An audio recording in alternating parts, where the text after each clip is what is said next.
Meus irmãos, a graça e a paz do nosso Senhor Jesus Cristo. Hoje nós vamos falar um pouquinho sobre um tema ou um assunto relacionado com a psicologia. Nós vamos falar um pouquinho sobre o sofrimento. Nós vamos falar um pouquinho sobre o sofrimento. Como o sofrimento ele é visto de forma clínica e como o sofrimento como você pode de certa forma mensurar, né, o sofrimento emocional. Depois eu vou explicar aqui a dinâmica desses dois gráficos, né? Nós temos um gráfico aqui e nós temos aqui uma representação gráfica das áreas, né, que o sofrimento atinge na vida do ser humano. Não tem como a gente tratar de forma profunda, né, esse tema. Eu quero tratar aqui de forma sucinta e fazer algumas comparações, né? Eu quero fazer duas comparações bíblicas, usar dois exemplos bíblicos. Tem vários, talvez eu cite eles no meio do processo, né? Só não vou ter tempo para procurar as referências para não para não prolongar o período do vídeo, né? Mas eu vou tentar trabalhar de uma forma sucinta.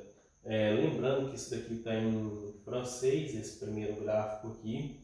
Eu não sou perito em francês, acredito que é francês, isso daqui. Eu peguei esse gráfico na internet, e esse gráfico ali é esse mesmo gráfico aqui, ó. Esse primeiro gráfico aqui. E a segunda representação gráfica é essa daqui, ó. Essa representação gráfica. Deixa eu dar uma paradinha para ver se os irmãos conseguem ver com clareza, com nitidez, o gráfico. Depois esbarrei aqui, perigoso da câmera balançar. Enfim, vamos lá. Então nós vamos trabalhar um pouquinho sobre a questão do sofrimento. Hoje nós vamos entender como dimensionar, ou pelo menos tentar dimensionar ou mensurar, de certa forma, o sofrimento. Lembrando que todos os dados que eu peguei aqui são a título de informação, de esclarecimento, e para a gente ter um norte, ter uma baliza para a gente trabalhar dentro dessa temática. À medida que os irmãos forem interagindo, né, nos vídeos, a gente vai alargando e vai trabalhando com esses assuntos de forma mais profunda. A gente vai trabalhando com isso daqui de uma forma mais específica, né? Ou a gente vai ampliar e vai trabalhar de uma forma mais, como eu vou dizer, mais expandida. Seria essa mesma palavra, né? Não tem como eu pegar o conteúdo que eu estudei em psicologia, dentro desses três materiais aqui, e a gente vir aqui e tratar de todos os assuntos. É quase que impossível, principalmente no espaço que a gente tem para falar nos vídeos.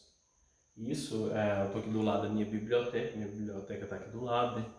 E eu separei esse espaço aqui para a gente trabalhar com essa temática, certo? Então, meus irmãos, primeiro nós vamos fazer algumas ponderações. A primeira ponderação que eu quero fazer nessa noite é a respeito do sofrimento, né, em meio à humanidade. Nós sabemos que toda sorte de sofrimento foi introduzida na humanidade por meio da queda de Adão, por meio do pecado de Adão. E com isso atinge toda a esfera, toda a natureza humana, né, por causa do pecado.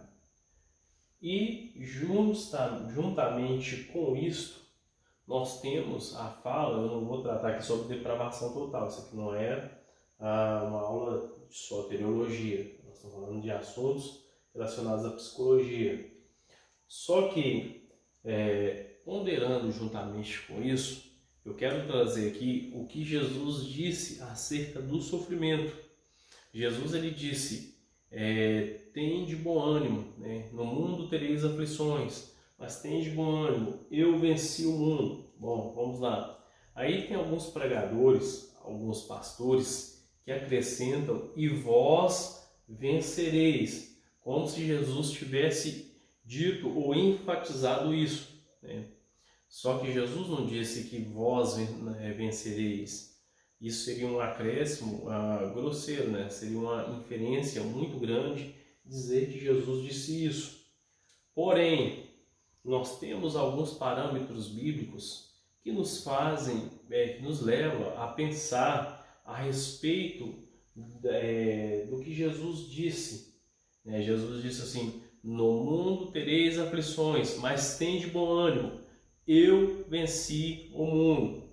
Aí nós encontramos nas cartas de Paulo falando, né, da seguinte maneira: quando Paulo estava prestes a morrer, ele vai dizer: combati o bom combate, acabei a carreira e guardei a fé. Ou seja, como cristão, Paulo estava dando um grande exemplo de uma pessoa que viveu a sua vida, batalhou em prol do Evangelho e que no fim da sua carreira, Paulo, ele diz, ele tem audácia, ele tem a coragem, ele tem a intrepidez de dizer que ele guardou a fé.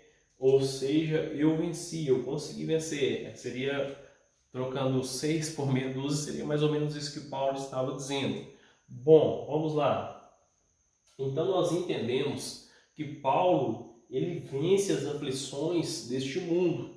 Lembra-se de quantas aflições que Paulo passou? Em uma de suas cartas, Paulo vai dizer que sofreu naufrágio, sofreu açoite, sofreu vários percalços durante a sua caminhada, durante a sua jornada, até ele chegar, né, nesse estágio onde ele vai confortar a igreja acerca da sua partida e vai dizer que guardou a fé. O que nos conforta é saber que Paulo, ele vai dizer, né, sede meus imitadores, como eu sou de Cristo. Ou seja, se Jesus ele vence as aflições desse mundo, Paulo disse, né, que ele também venceu, que ele guardou a fé e faz um convite para que nós, de certa forma, né, consigamos romper, né, na nossa caminhada ou na nossa jornada cristã. Então vamos lá. Feito essas ponderações, nós vamos trabalhar dentro desse tema, né, do sofrimento. Aqui está escrito assim: eu não sou nenhum perito em francês, me perdoem se eu errar. Eu consigo mais ou menos entender o que está aqui porque eu estudei o caso, estudei esse fato em específico, onde no contexto em que está inserido esse gráfico, eu vou explicar para os irmãos a origem disso daqui e vou mostrar por que é que eu peguei isso daqui como exemplo, né? Então aqui está dizendo assim, ó, le positionnement du salarié et l'espace déduit. Acho que é isso mesmo. O posicionamento do trabalhador e as fases do luto. Se eu não me engano, é isso que está escrito aqui. Esse mesmo gráfico aqui, ó.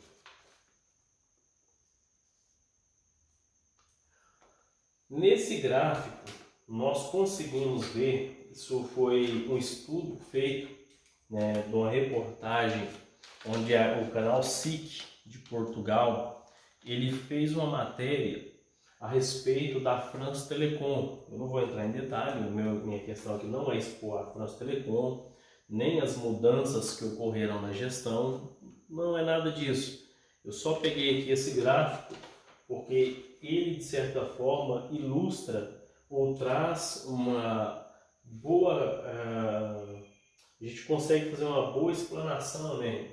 A gente consegue elucidar essa questão do sofrimento utilizando-se uma parte, né, um bocado, se utilizando deste gráfico.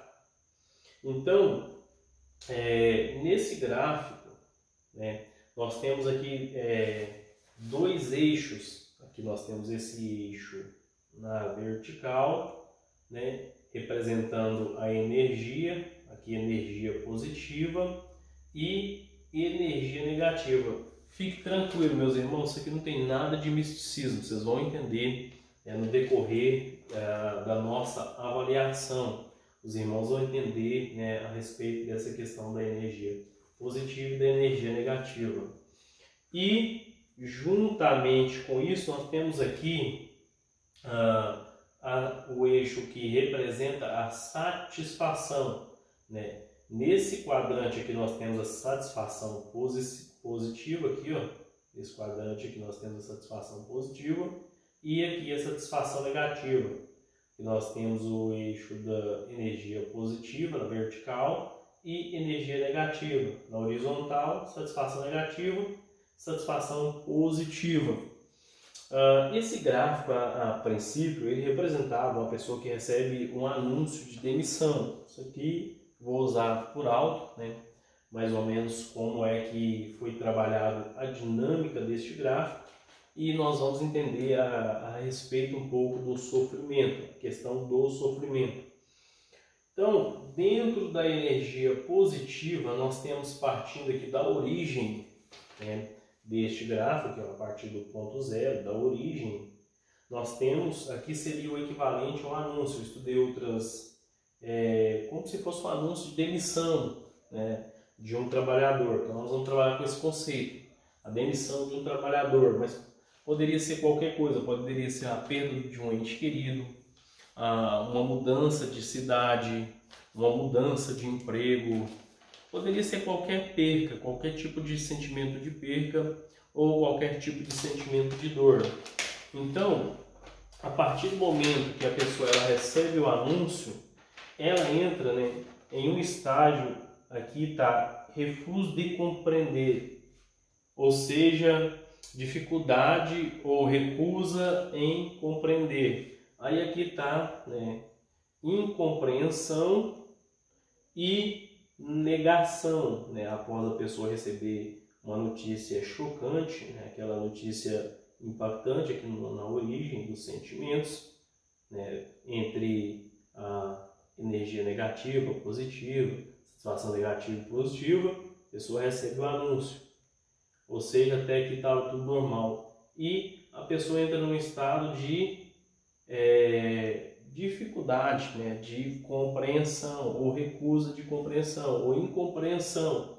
E aqui, partindo para o eixo da satisfação negativa, a negação. Esse estágio de negação aqui, isso aqui acontece muito na vida das pessoas quando elas tentam, por exemplo, fazer uma compensação pessoal, né, dentro de uma notícia ou de algo que vai abalar a estrutura daquela pessoa. Então, um dos mecanismos de defesa psicológica dessa pessoa é fazer uma negação.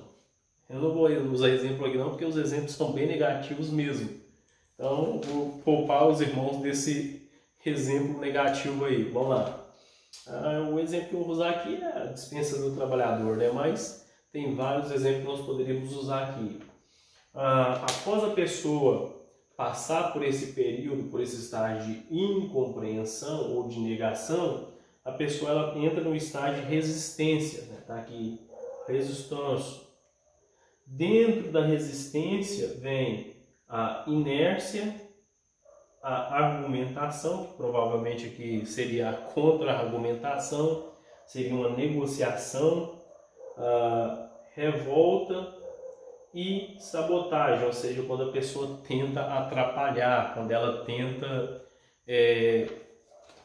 de alguma forma reverter aquele processo, né? A gente vê aqui, ó, que a pessoa entra no estágio de resistência, segundo pontinho aqui, ó. Depois vem uma das piores partes, né, que é a decompressão. Para mim, se é que eu entendi bem essa questão da descompressão aqui, ó, é quando a pessoa ela está no ponto, ou quase que no ponto máximo entre a insatisfação negativa, né, a pessoa já recebeu o anúncio, ela entra no estado de incompreensão, resistência, depois ela vai para a parte mais profunda do vale, ou seja, para o máximo das energias negativas, que seria a tristeza e a depressão. Segundo, né, o estudo, algumas pessoas que passam por esse estágio, que eu não vou entrar no mérito aqui da France Telecom, como eu disse, não é o meu mérito tratar um problema que ocorreu na empresa de telecomunicações. a questão gerenciais e etc. Mas usar isso daqui, ó, que é, de certa forma, implementado hoje em quase que todos os processos gerenciais onde você trabalha com recurso ou com gestão de pessoas ou com gestão humana, né? Você trabalha de certa forma com isso. A gente fez um curso na empresa que eu trabalhava, 2 anos aproximadamente, trabalhando com questão de programação neurolinguística, questões administrativas, trabalhando gestão de pessoas e etc. Tinha algo muito parecido com isso aqui, tinha algo muito semelhante, né? Enfim, então, quando você chega nesse estado máximo aqui foi tirado do livro da Elizabeth, se eu não me engano, Kübler-Ross, que era, não lembro se era uma mulher ou um homem, que trabalhava como um profissional que acompanhava pessoas em estado terminal, e essas pessoas, quando chegavam nesse estágio aqui, né, era um dos estágios mais tristes, né, e dentro da depressão, tratando-se aqui da depressão, nós descobrimos que isso é uma coisa muito triste. Quando você vê, por exemplo, pastores que suicidam, pastores que tiram sua própria vida, né? Homens e mulheres que tiram sua própria vida, é porque quando eles chegam nesse ponto aqui, eles não conseguem, aqui no gráfico vai ficar melhor para vocês verem. Quando uma pessoa chega nesse ponto, né, de tristeza, depressão, a pessoa não consegue superar, ou seja, ela não consegue continuar com o processo até ela chegar no final, né, do estágio dessa energia e dessa satisfação negativa. Então muitos acabam achando na morte um ponto de fuga, ou seja, um ponto de escape.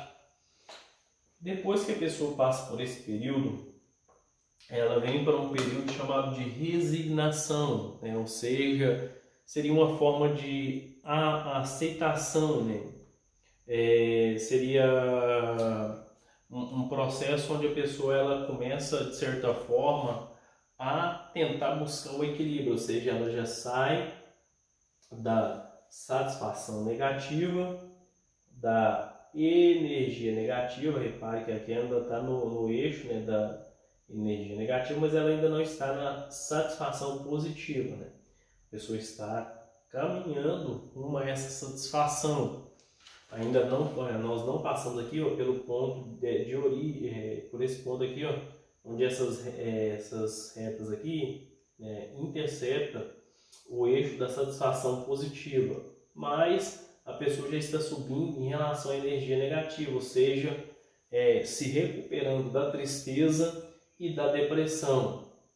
Ou seja, nesse período a pessoa ela sente, né, aqui colocou o sentimento de nostalgia, ou seja, aquela lembrança ou aquelas lembranças profundas do passado, quando eu era, quando eu fazia, quando eu tinha, quando eu podia. Então a pessoa ela vive, né, um determinado período no passado, porque vem o processo da nostalgia, ou seja, o sentimento, né, de que aquela pessoa vivenciou algum momento que foi bom e a pessoa tem dificuldade de desprender daquele momento no passado para que ela continue caminhando.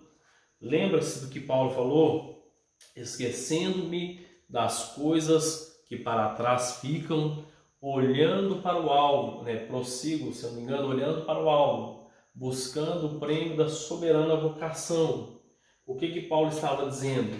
Que você precisa, de certa forma, se desprender do passado para que você consiga caminhar para o futuro, né? Para que você consiga buscar aquilo que você almeja, no caso aí, a soberana vocação, ou seja, para que Paulo pudesse exercer o seu ministério. Ele precisava esquecer como ele foi zeloso pela lei, como ele aplicou a lei da forma mais dura, ao ponto de a roupa de Estevão ser depositada nos seus pés. Então Paulo ele mostra isso também nas suas epístolas, né?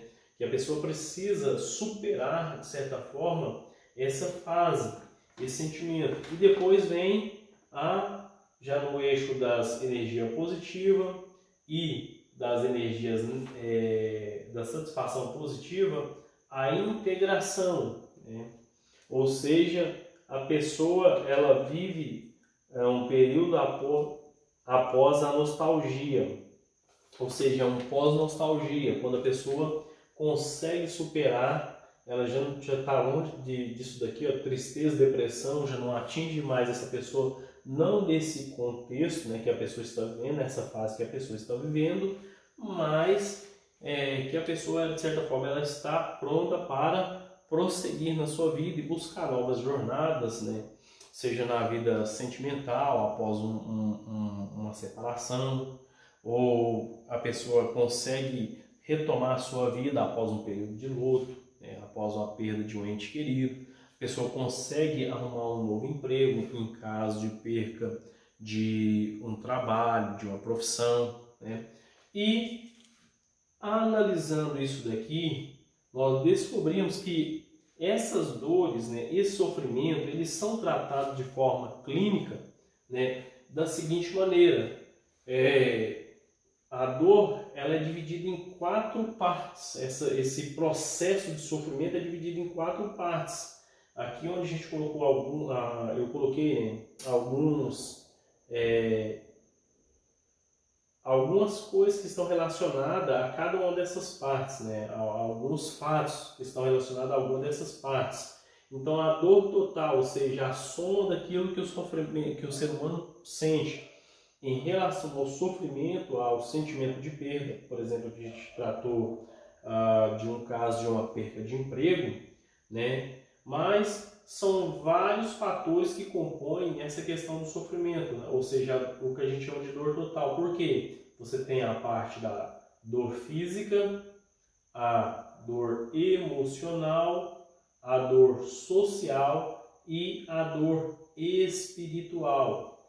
Então, isso está, de certa forma, nos mostrando que a dor ela pode ser decomposta, né? Que o sofrimento ele pode ser decomposto nessas 4 áreas. Isso aqui seria uma análise clínica. Por exemplo, no curso de enfermagem a pessoa estuda um pouco disso daqui, né? Como lidar com cada um desses tipos de sofrimento, né? Quando a pessoa identifica em um paciente, por exemplo, se um enfermeiro ou enfermeira antes, né, num tratamento ali, como eu diria, de triagem, né, para encaminhar aquela pessoa para um profissional específico, para um tratamento específico, essa pessoa já vai fazer um pré-atendimento, ou seja, ela já vai trabalhar em algum desses estágios. Por exemplo, na dor física, né, eu coloquei DF representando a dor física.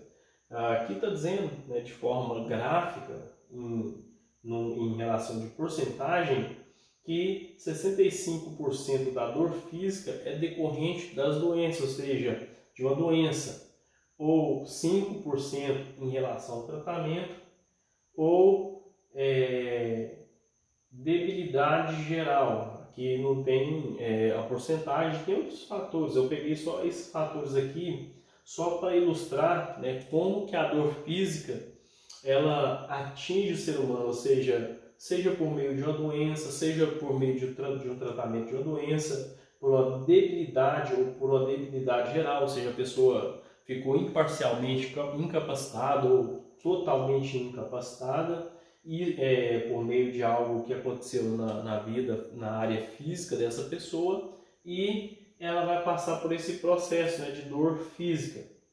A dor ela também pode ser social, né? Por exemplo, uma crise nos relacionamentos, ou uma crise nos laços familiares, problemas financeiros, problemas profissionais, filhos, enfim, são algumas coisas que vão impactar a vida dessa pessoa, né? No meio de forma que isso reflita dentro da sociedade que essa pessoa viva, né? Ou seja, no ambiente de trabalho, né, problemas profissionais com os filhos, por exemplo, uma pessoa que tem filhos envolvido com drogas, crise nos laços familiares, ou seja, uma pessoa que está no processo de separação, uma pessoa que está no processo de... Ou seja, eu citei alguns exemplos aqui, né? Dor emocional, isolamento, solidão medo, ansiedade e depressão. Opa! Olha aqui. Então nós temos aqui, ó, dentro da dor emocional, né, a questão do isolamento. Quem na Bíblia passou por isolamento? Nós temos duas pessoas, nós podemos citar dois exemplos. Um deles está aqui, ó, Elias. 1 Reis, capítulo 19, e o verso de número 4. Elias, ele deita, né, a Bíblia vai dizer assim, ó, e ele foi ao deserto, ao caminho de um dia, e veio e se assentou debaixo de um zimbro e pediu em seu ânimo a morte e disse: já basta, ó Senhor, toma agora a minha vida, pois não sou melhor que meus pais. A Bíblia nos dá a subentender que Elias, ele estava passando por um processo tão difícil, por um processo de uma tristeza tão grande, que ele vai deitar debaixo dessa árvore em seu ânimo, ou seja, mostrando o estado emocional de Elias, que estava negativo, ou seja, a sua energia, o seu estado emocional estava na fase negativa, e Elias estava sentindo de uma tristeza profunda. Olha para você ver, nós já identificamos aqui dentro desse gráfico, dentro da dor emocional, algumas coisas que Elias passou: isolamento, solidão, medo. Quando Elias ele entra dentro da caverna, Deus diz, pergunta para Elias: o que faz aqui, Elias? Ah, Senhor, só eu fiquei. Alguns acreditam que Elias ele estava sendo prepotente, como se ele fosse uma pessoa exclusivista. Ah, eu orei, fogo caiu do céu. Sim, de certa forma. Só que a gente observa que Elias também teve medo, porque ele vai fugir da presença de Acabe por causa de Jezabel. Espero que o homem que orou, que pediu Deus e Deus mandou fogo do céu, ele sente medo. Medo de Jezabel, dor emocional. A ansiedade, que é um mal considerado como um dos males do século XXI, juntamente com a depressão. Elias ele entra dentro da caverna e se encolhe. Ele não quer mais sair. Ele deita debaixo do zimbro e pede a Deus a morte, ou seja, um estado depressivo. Então nós encontramos aqui, dentro da dor emocional. É um quadro hoje que é avaliado clinicamente dentro desse eixo aqui. Se a gente dividisse da mesma forma que a gente fez aqui, nós teríamos a dor emocional. E alguns casos podem até se sobrepor. Por exemplo, no caso de a perca de um ente querido, você tem lá a dor emocional, você pode sentir um pouco de solidão, você pode sentir um pouco de medo, ansiedade, depressão, vazio. Já vai aqui para a dor espiritual, sentimento de vazio, sentimento de culpa, como se a pessoa pudesse evitar que houvesse a perda do seu ente querido. Enfim, você pode ter uma sobreposição ou mais de uma dos sintomas de dor, de como isso é avaliado na vida da pessoa, esse processo de sofrimento. Então, dentro da dor espiritual, nós temos aqui a perda da fé e a religiosidade. Por que a perda da fé? Pessoas que não conseguem mais acreditar, pessoas que não conseguem, eu não estou falando de pessoas que abrem mão, de pessoas que praticam de um ato de apostasia, eu estou falando de pessoas que sofreram decepção, pessoas que passaram por um momento tão grande, de uma tristeza tão grande, de um processo pós-traumático, pós-depressivo tão grande que a pessoa já não consegue mais se erguer. Aí entra o processo da empatia, da gente se colocar no lugar do outro, que é muito fácil nesse período, num momento que a pessoa não consegue crer. Algumas pessoas têm a capacidade de apontar o dedo e, ao invés de ajudar aquela pessoa, eles acabam atirando pedra e muitas das vezes, ao invés de ajudar o irmão ou de ajudar a recuperar o irmão, acaba matando aquela pessoa, né? Matando espiritualmente, ou seja, ela perde a capacidade de crer. Eu conheço alguns exemplos, como eu disse, são exemplos negativos, eu não vou citar, mas eu acredito que os irmãos entenderam. E a religiosidade, né, também está dentro da dor espiritual. Aí eu não vou entrar em detalhe nisso daqui não, porque daria pano para manga, eu precisaria de muito mais tempo, eu não sei nem quanto tempo está o vídeo ali. Então, meus irmãos, nós temos aqui nós temos o exemplo de Elias e o outro exemplo que eu separei é o exemplo de Noemi, né? No capítulo 1 de Ruth, do verso 14 ao verso número 22, nós vamos encontrar o retorno de Noemi para sua terra, né? Quando ela sai de Moabe e volta para Israel. Deixa eu só localizar aqui.